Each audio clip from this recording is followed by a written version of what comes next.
The powerful sister of North Korean leader Kim Jong, on April 9th, declared that North Korea's position as a nuclear weapon state cannot be reversed no matter how much the United States and its Asian partners demand it, mocking Washington and its Asian allies for what she called their daydream Kim of denuclearizing the North, insisting that the country will never give up its nuclear weapons program if the U.S. and its vassal forces continue to insist on anachronistic denuclearization. It will only give unlimited justness and justification to the advance of the DPRK, aspiring after the building of the strong Est nuclear force for self-defense, that we don't care about anyone's denial and recognition, and we never change our options. This is our steadfast choice that can never be reversed by any physical strength or sly artifice. North Korea has continued to pursue nuclear weapons despite United Nations Security Council sanctions since it first carried out an underground nuclear test in 2006.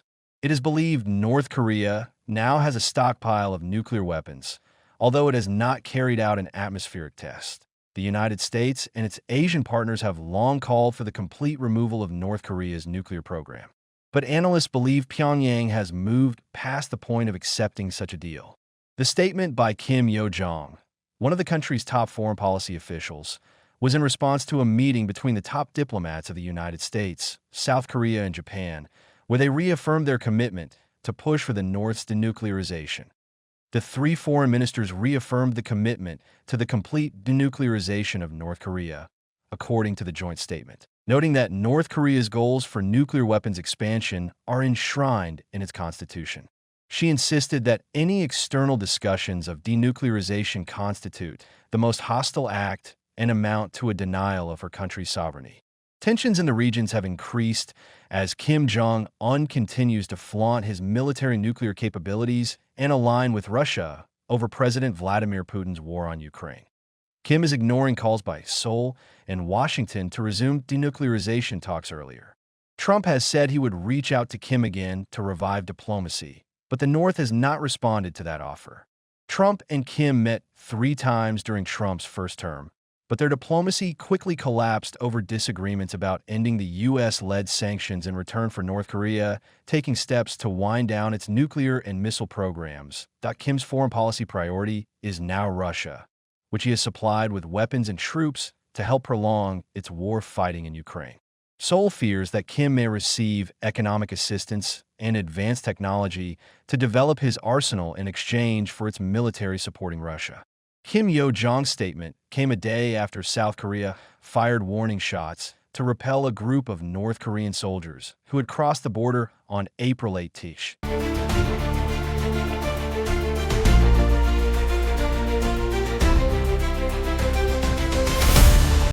South Korea's military fired warning shots after approximately 10 North Korean soldiers crossed the heavily fortified border separating the two nations known as the Demilitarized Zone, or DMZ. The incident occurred at 5 p.m. local time in the eastern section of the DMZ, when the North Korean troops, some of whom were armed, breached the military demarcation line, the official boundary within the zone. This marked the first known border intrusion by North Korea in nearly a year, raising questions about the intentions behind the crossing and the state of security along one of the world's most tense frontiers. South Korea's Joint Chiefs of Staff said about 10 North Korean soldiers, some carrying weapons, violated the military demarcation line in the eastern section of the border when South Korea issued warnings and fired warning shots. They did not return fire and returned to North Korea on the North Korean side. The soldiers involved were described as carrying weapons, though specifics remain unclear. The DMZ itself is a paradox. A 2.5-mile-wide buffer zone established in 1953 at the end of the Korean War, intended to be free of military activity, yet surrounded by some of the heaviest fortifications on Earth.